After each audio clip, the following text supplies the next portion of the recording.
Thank you so much, Professor Goodin, for that wonderful talk. It was so stimulating. It took us in so many different places that I'm sure people will need a second to think about it. But we would now like to open for your comments, your questions.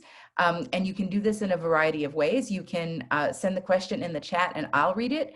Or if you raise your hand, using the participants on the participants link, the participant button, there's a place where you can raise your hand. If you raise your hand, I will open the mic so that you'll be able to speak, and you can ask your question in not in person, but I guess it is in person. You can ask your question orally as opposed to writing it in the chat. So I'll give everybody a minute to kind of think about it, but please feel free to raise your hand. We're getting some comments in the chat, or in the, yeah, this is the chat. Okay. We're getting some comments in the chat. Q&A, is that the Q&A? I see something called I Q&A. yeah. Oh, is there also Q&A? Oh, let's see if there's anything in the Q&A. Nope, there's nothing in the Q&A, but you can, if you just raise your hand, we'll, everything in the chat is so far a comment or a thank you. Let's see. Love that the BCLP verse made the medley. Okay. All right. Thank you. Absolutely beautiful. So questions, thoughts?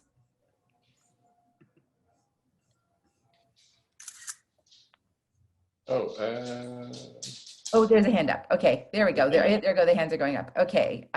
So the first guest is AR. I guess I can't. Let's see. Go ahead, please. You're unmuted. You're unmuted. There you go. Oh, all right.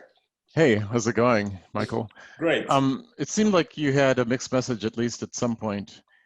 It seemed like you wanted to destroy the concept of race, at least from a scientific perspective and a genetic perspective, in that you're I don't know why it matters, that all the black genes would come at once to their grandson or granddaughter or whatever. That seemed like a really odd fare. But at some point you wanted to destroy the concept of race, and at another point you're sort of wanting to preserve it. At least I parsed your message that way. Could you clarify? Yeah, absolutely. So thank you.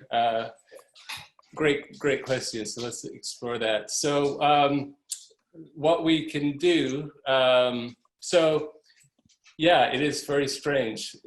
25 years on the 25th anniversary, and now it's the 53rd anniversary of Loving versus Virginia, and we're still kind of have those, you know, what happens if the black genes all come out at once. And so so we're still fighting that. Sort of the legislation doesn't make the morality instantaneous after the legislation passes. And so the concept of race is not scientifically sound. And it creates these remarkable problems, right? If you dismantle it in that sense. And so at the cradle of humankind in South Africa, if you visit, there's this huge thing, which is really incredible to see in South Africa, where they had apartheid, that we need to really get rid of the concept of race. Because if you do that, then you've got culture, okay? And you've got diversity, and we're different. And we can celebrate that. And we don't have this sort of arcane thing that gives us, well, I'm higher or lower than you are. We can be equivalent and all wonderful in our differences, and we can celebrate that more. And so it's really the concept of race that allowed one group of people to feel that another group of people were 3/5, and it was okay in their minds to steal 12.5 million of them from their homelands, you know, to populate plantations. So that's what I mean in that sense.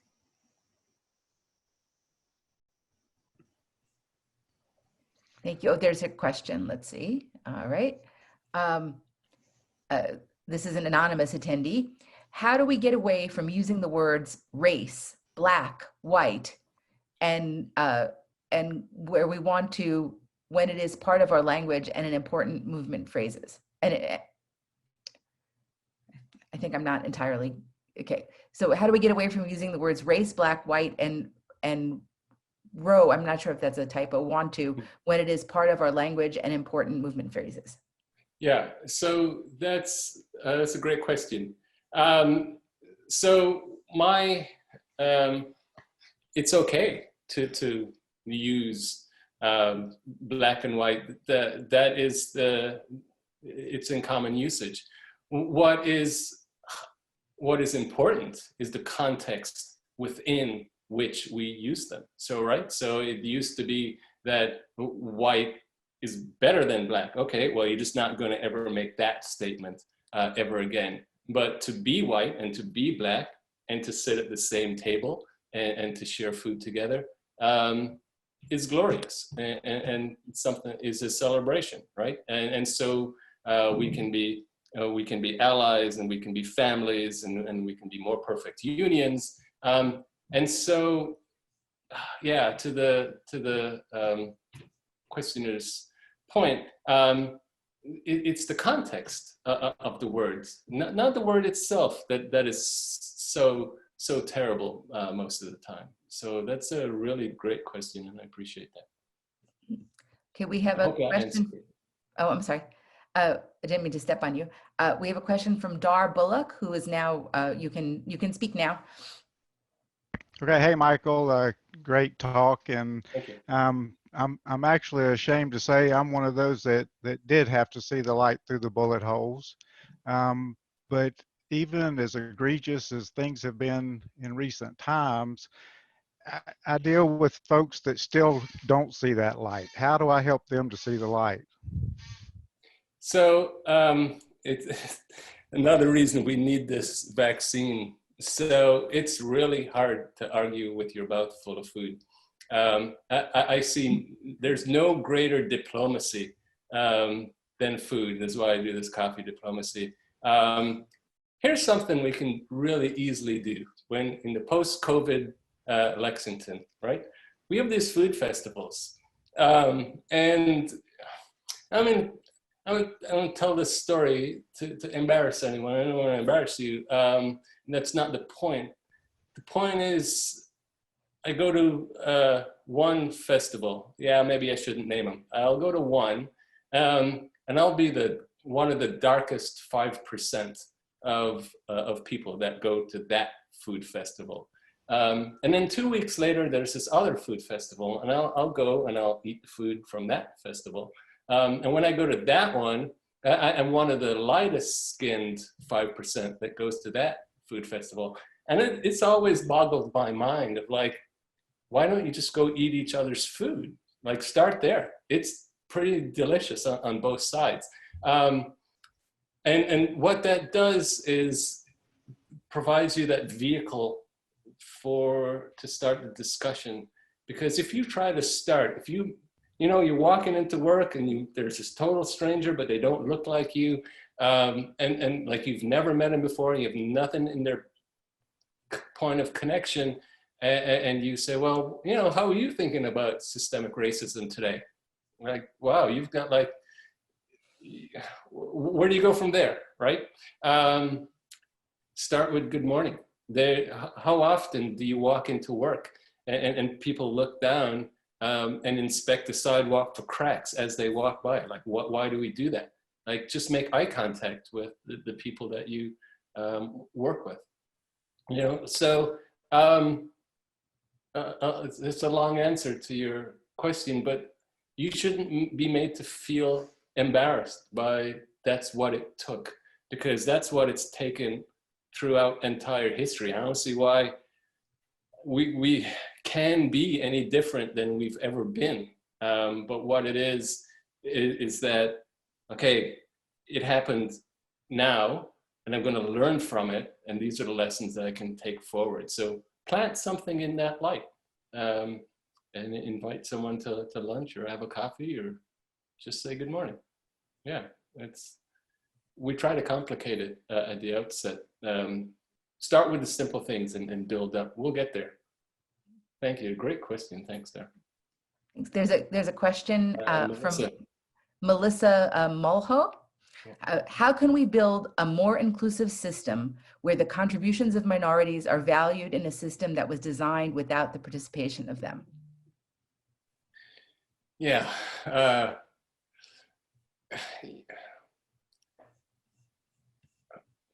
You come across this all the time, and I don't know how we just don't see each other as people, you know, all the Percy Julians of the world. Like, how many did we miss? Like, he couldn't do his doctorate at Harvard. Okay, he had to go in the 1930s to Austria, to University of Vienna, right? You know, if we're gonna, you know, go back a generation, like a 14-year-old, like, whistled at someone, and that's a death sentence. Like, who knew what could have been if we didn't, like, trivialize life? We just need to see each other as human first and foremost, and form these bridges of culture and just personality, and not be afraid to talk to each other. You know, it's race is a really difficult thing to talk about, right? And so don't talk about it first.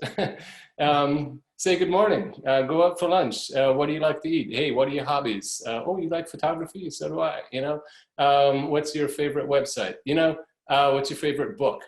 And we have so many different ways that are, like, non-triggering to form those bonds. And but Melissa's absolutely right. I mean, you know, segregated schools and Blacks not being able to pursue PhDs, we have this centuries of legacies. But so the problem is that human nature, it was so easy, it should be correctable at kindergarten, right?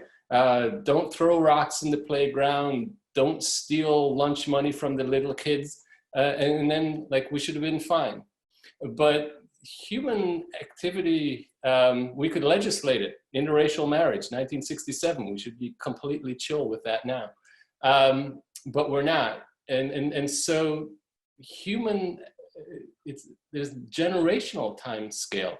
So do the one thing that you can do, Melissa, and it's one step forward. And if 328 million people take one step in the right direction, wow, that's a great distance collectively.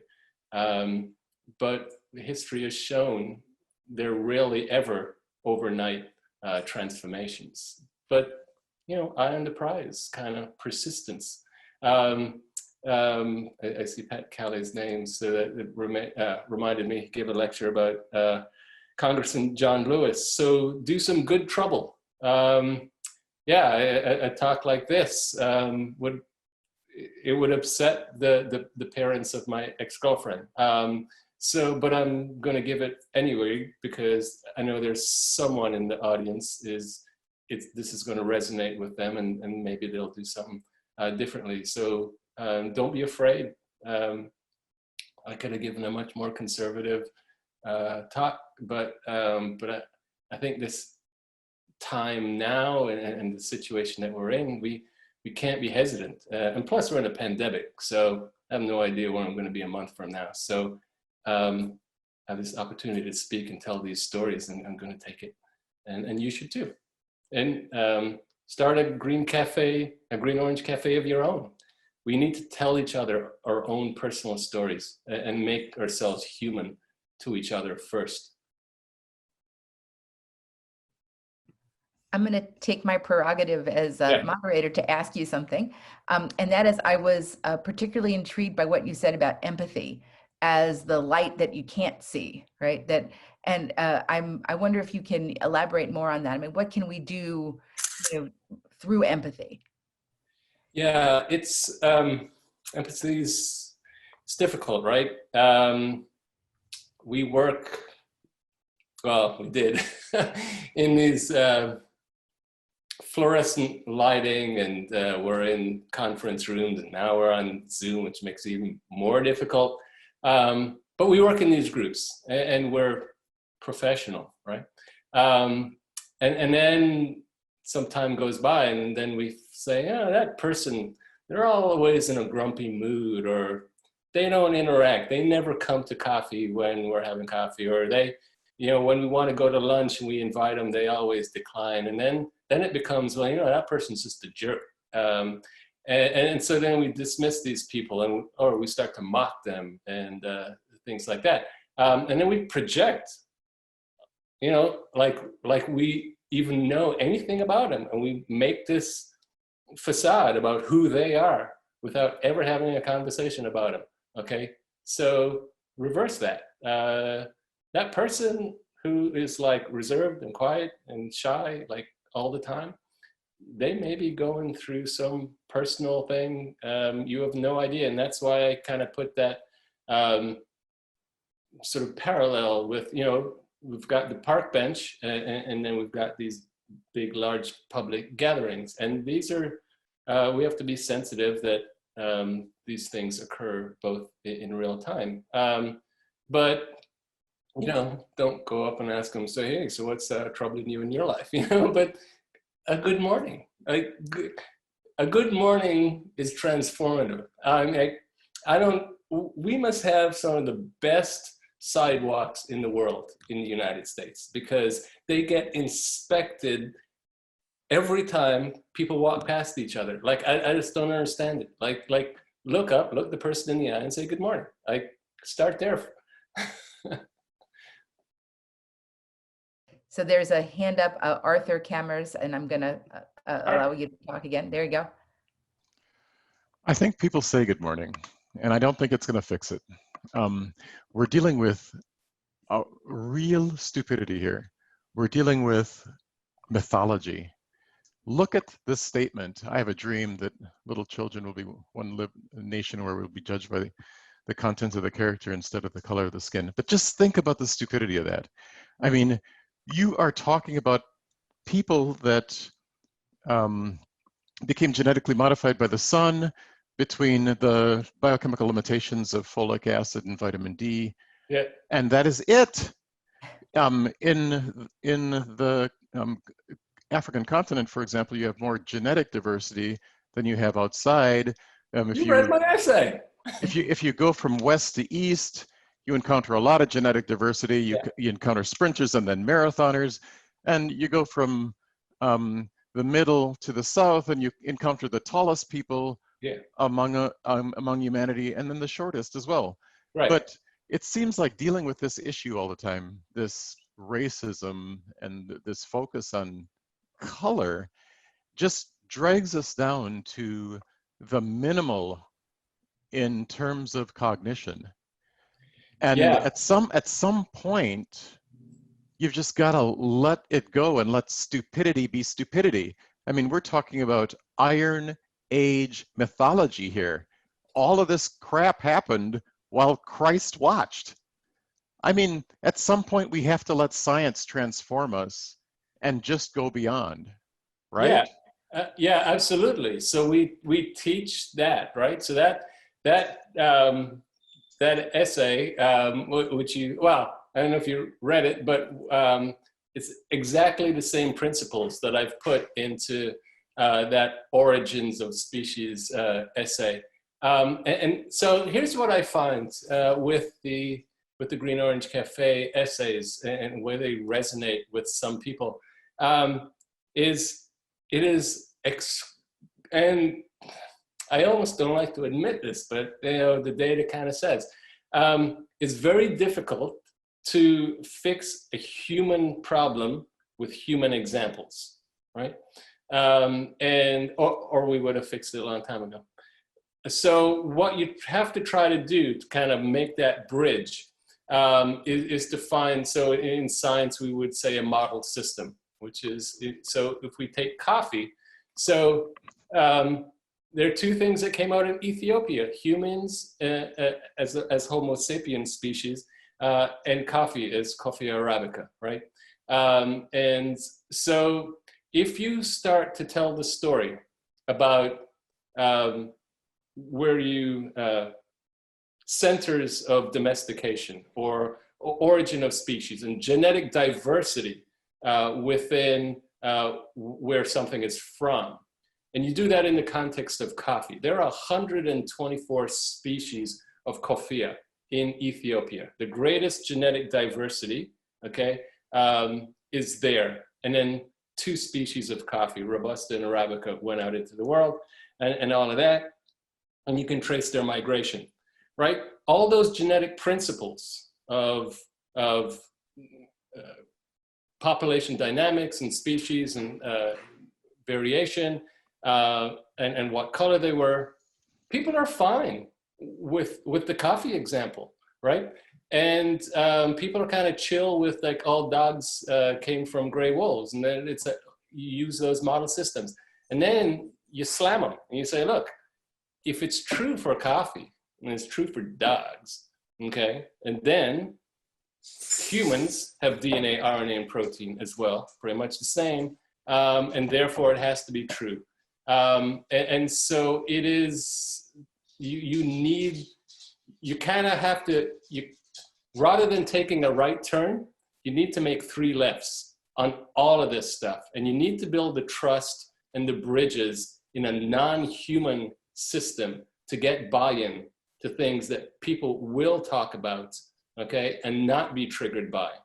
And then walk it backwards. I find that to be a much more effective way to get at some of these issues. Because by the principles that you establish in the non-human example, they've bought into, and therefore it makes it easier, more palatable when you get to the human stories. But if you go straight in to the human example, then people put up walls instantly, and it's very difficult to fix human problems with human examples. Thank you so much. That was, it really is, this conversation is really interesting, and bringing things together from the sciences and also from sort of human behavior. It's really fascinating. Thank you. So do we have any more questions or comments? I'm happy to entertain comments. I don't see any hands raised, but I'm going to give it a minute here. Oh wait, here we go. Here's a comment. I'll go ahead and read that. I don't believe we can leave people to their blinkered outlooks. We can't give up on great swaths of the human race. Okay, thank you. You want to respond to that? Could you read it again? Oh, sure. I don't believe we can leave people to their blinkered outlooks. We can't give up on great swaths of the human race. Right. And this is from Allison Morris. Oh, excellent. Hey, Allison, I wish I was in Black River with you. Blinkered. Okay, here's where empathy becomes really hard. Okay, so if you go to the African American History and Culture Museum, so there's the Ida B. Wells exhibit, and right across that is this glass case, and it's got this Ku Klux Klan mask, it's just sort of hanging there like a ghost. So I came around the corner, and I was absolutely frozen. I absolutely thought that thing was going to fly through the glass and attack me. And it was just paralyzing. And then I tried to figure out why it was so paralyzing, because I knew it was behind glass and it was just a mask. And you start looking at this mask and the intricacy of how this thing is made. It's double stitched all over. It's embroidered. It's got this like Cub Scout group number that's embroidered onto it. It's got a tassel. Someone put a lot of effort and thought into making this thing so that these people could go out and do these atrocities. Now just think, some child at some point had to get told, hey, man, you know, when you grow up, you could be a night rider as good as your papa. Whoa, like seriously? So that abuse that goes into indoctrinating children in that way, you've got to have empathy for that child who becomes that adult and say, wow, you were manipulated in these horrific ways. And if there's something I can do to have this conversation, make you see something different, maybe I can, because you might try to kill me in the process. But you have to at least try, and you have to try to reach their children. So you speak honestly, okay, to Allison's point. Yeah, you don't let them off the hook. You speak honestly, and this is the way it actually was. And you don't, it's not a Christmas tree. We're not decorating this thing, and we're not whitewashing it, and well, to use a term. And we have to be honest. So I'll tell you about honesty.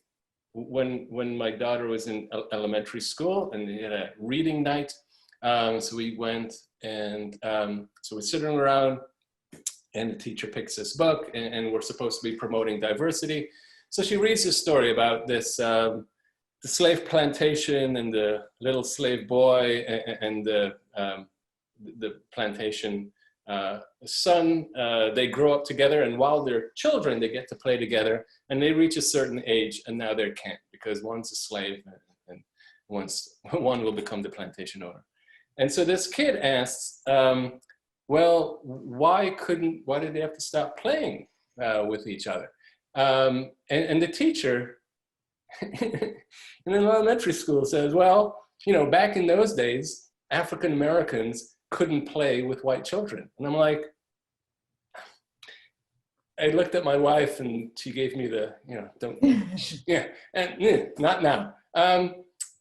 Like they weren't African Americans, they were slaves. You're reading a story taking place prior to the end of the Civil War. Just call them slaves because that's who they were, right? You don't do any justice to those people by not using the terminology of who they were. And then that's what makes the Smithsonian Museum so great. You actually cannot gloss over this stuff. It is absolutely real. There are the weaponry and the torture devices, and there's a tram car and it's segregated, and you walk through the white section, and you cannot, you go, there are just people in that museum just with tears constantly streaming down their face. And that's what you actually need. You need an immersion into the way it was, not the Disney fantasy version. Because then that will that builds empathy. It's like, okay, that was real. What can I do so that never happens again? You know, and you can't change it all. This talk is not transformative, but maybe it's one little step to build a greater community. We have a question from Savannah Gora in the chat. Do you believe that as the generations change, there will be a change in the mindset? Being in Gen Z, I do feel like I see more understanding in my generation. Yeah, absolutely, right? And so, like I said, the legislation, the morality follows after the legislation, right? And so, is Pat still here? Pat has this great quote from Max Planck, and it was, you've got to wait. So that these moral transformations, they're on a generational time scale, and so you do have to wait for generations to die, and then so it's the Garvey generation.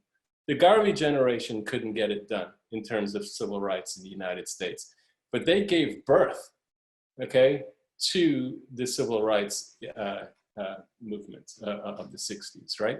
And so there is this generational iteration forward, right? And so, I mean, even in my own lifetime, you can see perspectives on attitudes to the LGBTQ community. You know, it's I've seen people beaten within an inch of their life under suspicion that they were gay. And now it's different, right? And so you see these, but yeah, absolutely. But it's on a generational time scale. And so you've got to do as much as you can in your generation so the next one, you know, can do more. But yeah, absolutely keep that perspective. Okay, there's a comment here. Of course, there are comments of thank yous, which I'll say for you. But here's a comment from Lori Wilson. I'm the parent of a child with autism who tends to have face blindness and often doesn't recognize the physical differences in people. In his 10 years, he has never acknowledged that he sees skin color or race. I often see the gift that he has been given to automatically judge based on character and how friends may treat him, and not by the color of their skin. Right. In the past, I've supported individualizing the Black life as one that has been lived differently. Now I'm coming to respect the blinders my son wears. Yeah, absolutely. So Lori, I have, I do a exercise with my freshman class, and I show them a series of photographs of trees. And one of those trees is a pinyon pine, and it's photographed in Navajo Arch, in Arches National Park. And the tree lives right in sort of the, under the arch. And it only has branches on one side. And it's just bare trunk on one side and then branches on the other side. And I always ask a student, what's wrong with this tree? And invariably, instantaneously, like millisecond response time, hands go up. Oh yeah, there's only branches on one half of that tree. And so the reality of that is there is nothing wrong with that tree. That tree grows in an area, in a place where it gets 7-8 inches of rain a year. And on one side is open to the Slot Canyon, and it's windy, and it's really desiccating and dry. So the tree doesn't put out branches on that side. And on the shadowed side, where there's less water stress, that's where the tree puts out. And so it's perfectly adapted. So the things, we have this remarkable prejudice, like anything we see is different, you know, we want it to be different, more than same. And so the credit to your child for being able to see through that, just like this tree is perfectly adapted. And it takes, you know, the ability to see that, and that's beautiful. But we have to train that in people who don't have that sight. But again, with the non-human example, yeah, using trees. Yeah. Thank you so much. We have, is there any other comment or question, either through the question and answer or in the chat, or if you want to, let's see, if you want to raise your hand, give a minute there. In the minute that I'm going to give you a minute to think about it, but for what I'm going to do is also put our website in the chat so that you can follow along when we have future activities.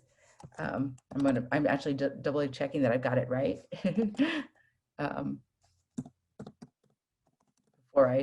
before I put it in. Yeah. Okay. Yeah. So here's our website, chss.as.uky.edu. All right. With that, if there are no more hands raised, I want to thank Professor Goodin for a really stimulating, thoughtful talk, thinking about how to get us on the path further every day, working with each other in empathy, and trying to make sure that we listen and hear each other in important ways. So thank you so much again, and I want to thank you for a lovely presentation, and I hope that I see all of the attendees at future CHSS events. Thank you so much. Thank you so much. That was truly wonderful, and thanks for all the participants. I'm really honored by your presence, so thank you.